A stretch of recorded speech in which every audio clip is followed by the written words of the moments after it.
Madras regiment 27 Madras ബറ്റാലിയനിൽ posting ആയപ്പോൾ അവിടെ നിന്ന് പല സന്ദർഭങ്ങളിലും പല കാര്യങ്ങളും കണ്ട് പല ഓപ്പറേഷനിലും പങ്കെടുത്തപ്പോൾ എല്ലാ കാര്യങ്ങളും എന്നെ പഠിച്ചു. കാരണം ജീവിതം എന്താണെന്ന്, എൻ്റെ ജോലി എന്താണെന്ന്, ഞാൻ എന്തിനാണ് സൈന്യത്തിലേക്ക് വന്നിരിക്കുന്നത്, അല്ലെങ്കിൽ എന്നെ സൈന്യത്തിൽ ചേർത്തപ്പോൾ ഈ രാഷ്ട്രം എന്നിൽ നിന്ന് എന്താണ് ആഗ്രഹിക്കുന്നത്, അല്ലെങ്കിൽ എന്താണ് ഉൾക്കൊള്ളുന്നത്, ഞാൻ എന്താണ് എൻ്റെ രാഷ്ട്രത്തിന് വേണ്ടി ചെയ്യേണ്ടത് എന്നുള്ള എല്ലാ കാര്യങ്ങളും ആ ഒരു ബോധം ഉണ്ടായപ്പോഴാണ് യഥാർത്ഥമായിട്ട് ഒരു സോൾജർ ആയത്. അത്രയും വരെ നമ്മൾ ആരും സോൾജർ ആണോ എന്ന് ചോദിച്ചാൽ ആണ്, പക്ഷേ യഥാർത്ഥമായിട്ട് നമുക്കൊന്നും മനസ്സിലാവത്തില്ല. ഒരു പക്വത, എല്ലാത്തിലും ഒരു പക്വത ഉണ്ടാവണം. ആ പക്വത വരുമ്പോൾ എനിക്ക് കംസേക്കം ഒരു 4-5 വർഷം സർവീസ് ഓൾറെഡി നമ്മുടെ യൂണിറ്റുമായിട്ടും നമ്മുടെ കൂടെയുള്ള സബോർഡിനേറ്റ് ആയിട്ടുള്ള ഒരു യൂണിറ്റി ആൻഡ് ഡിസിപ്ലിൻ. ഇപ്പം നമ്മുടെ NCCയുടെ ഒരു മോട്ടോ എന്ന് പറയുന്നത് യൂണിറ്റി ആൻഡ് ഡിസിപ്ലിൻ. അതേപോലെ തന്നെയാണ് നമ്മൾ സൈന്യം.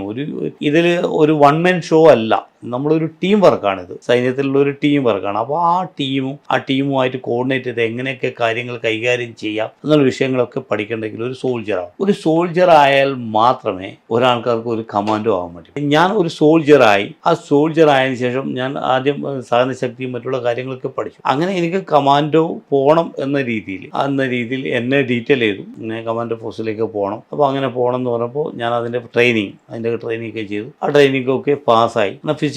ഫിസിക്കലി മെൻ്റലി അതേപോലെ ഞാൻ പ്രിപ്പയർ ആയിരുന്നു ഏതൊരു കാര്യത്തിലായിരുന്നു. അപ്പോൾ അന്ന് ആ ഒരു കപ്പാസിറ്റിയും ആ കഴിവൊക്കെ ഉണ്ടായിരുന്നു. അത് കഴിഞ്ഞു NSCയിലേക്ക് ഡെപ്യൂട്ടേഷനിലേക്ക് നിയുക്തമായി. 2005 അങ്ങനെ NSCയിലേക്ക് ട്രെയിനിങ് ചെയ്യാൻ വേണ്ടി പോയി.